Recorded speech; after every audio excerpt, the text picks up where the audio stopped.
EA doesn't understand why everyone hates them. Epic does something good. And the most hyped game in 2019 was announced in 2011. My name's Force. Welcome back to the Force feed. New office space, who dis? Sorry if it's a little bit echoey. I got a new setup here. I don't want you guys to it's just garbage back there. That's why I got you want? Okay. It's just a bunch of garbage and a wall. I don't have it set up yet, okay? Deal with it. So yes, because the office space is just a complete mess right now, we're doing the green screen. All right, so first up, we're gonna talk about the fact that EA doesn't quite understand why it is that everybody hates them. This is coming from a interview that was done with GameIndustry.biz, in which EA's EVP of Strategic Growth said, 25 years at EA, and I still struggle with the external perception that we're just a bunch of bad guys. We love making and playing games. Unfortunately, when we make mistakes on games, the world knows about it because it's of a size and scale. Now, the article then goes on to talk in some detail about the great things that EA is doing with indie developers, specifically their EA Originals program, in which EA will publish and promote new games from indie studios and give every penny of the profit back to the developer, with EA only taking enough money to cover its cost. Fantastic, EA. That's a wonderful initiative. Unfortunately, that has nothing to do with the public perception of the company, because by and large, for the most part, the public doesn't care about how you interact with developers or how you interact with other business partners and interests. Consumers care about how you interact with them, and that's where the issue with EA stems from. EA has quite a negative perception, getting voted multiple times as the worst company in America. So look at the past of EA. What are the things that people aren't too thrilled about? Well, you've got them working their employees to the bone with the whole EA spouse debacle, massive layoffs from EA, them closing studios and killing franchises, pushing out unfinished games, and of course everyone's favorite, the loot boxes.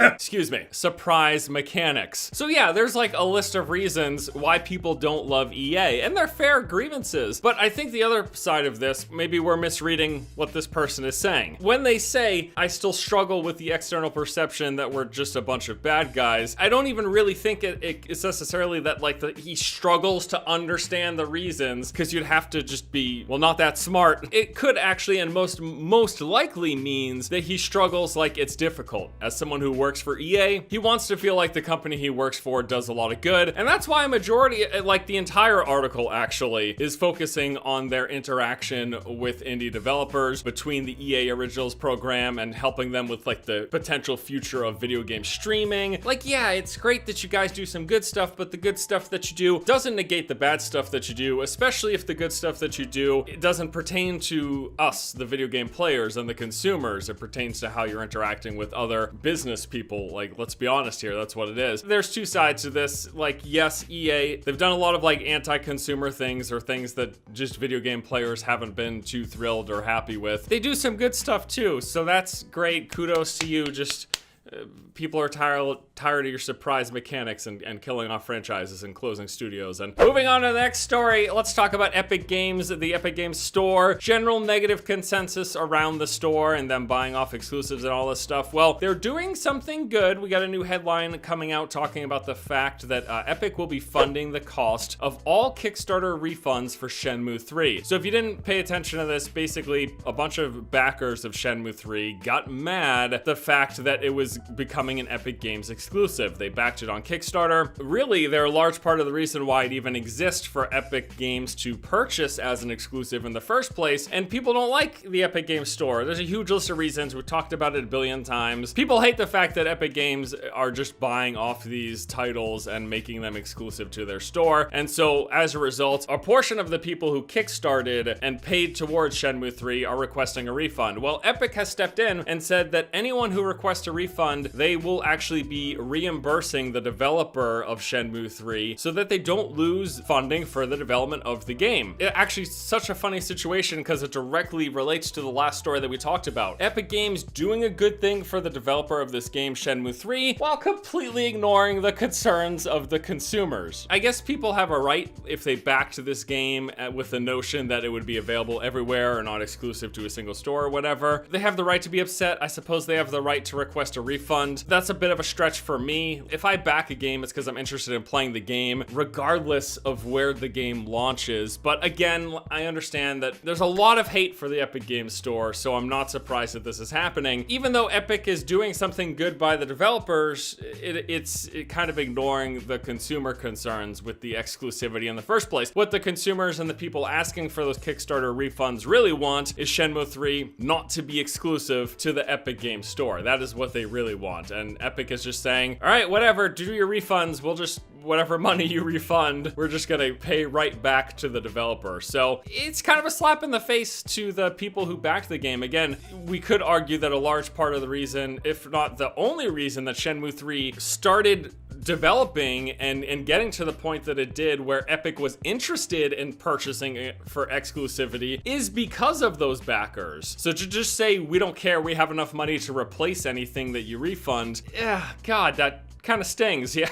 it's a tad shitty. It's a tad shitty for those people who kind of made that the dream of the development of this game a reality. And speaking of game development, I'm going to talk about what might be actually one of the most anticipated games of mine for 2019, and that's Cube World, a game that got announced back in like 2010 and has had quite an interesting development cycle. So if you're not up on this game, Cube World, announced a long time ago, saw a lot of hype. It was this really exciting, this like open world, procedurally generated Minecraft, World of Warcraft, RPG inspired game that was actually really interesting and had a lot of cool mechanics and ideas. Even if you don't love like this blocky art style, the gameplay and the world and the systems, it was a really cool game. Like, I was obsessed with this thing. I played it non-stop for like a month or something. Like, it was a really, really cool game. It had a lot of promise. But then, due to the pressure of people being really excited about this game and demanding answers and updates and wondering when it was going to officially launch, he like canceled the game. The developer stopped development, stopped all sales of the game, took it off the website. It's kind of an interesting story, and then went dark for several years with nobody hearing from him or about the game or anything. And then all of a sudden, a few years ago, he started tweeting again about the game, putting out screenshots. And now, just earlier today, there was a bunch of new screenshots from his Twitter account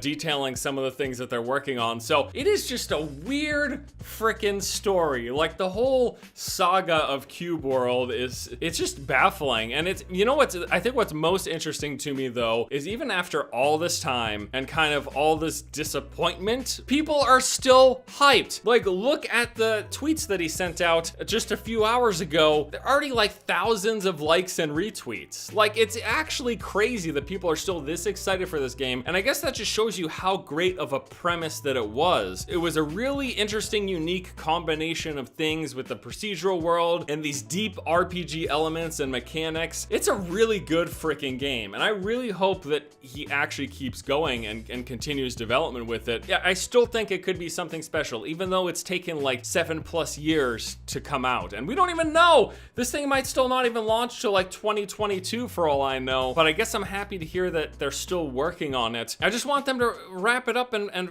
push it out. You know what fucking whatever. I mean, who am I to say? Like, they're just taking their time with it because they want to make it right. I guess that's really, you can't blame, that's not like a bad thing. It's like, oh, shame on you guys for taking your time to do something well. I want to see this thing continue to develop, and I wish it well. Like, I hope it goes well, despite all of the crap that's happened so far. Lastly, Joe, I want to let you guys know about a couple of things. First off, we've got the free July games for the Xbox Game Pass. It is Middle-earth: Shadow of War, My Time at Portia, Undertale, Blazing Chrome, Dead Rising 4, Lego City Undercover, Time Spinner, and Unavowed. And then in an interesting turn of events, the PS Plus July store saw a swap in their games. People weren't happy with Pro Evolution Soccer. I guess just no one gives a crap.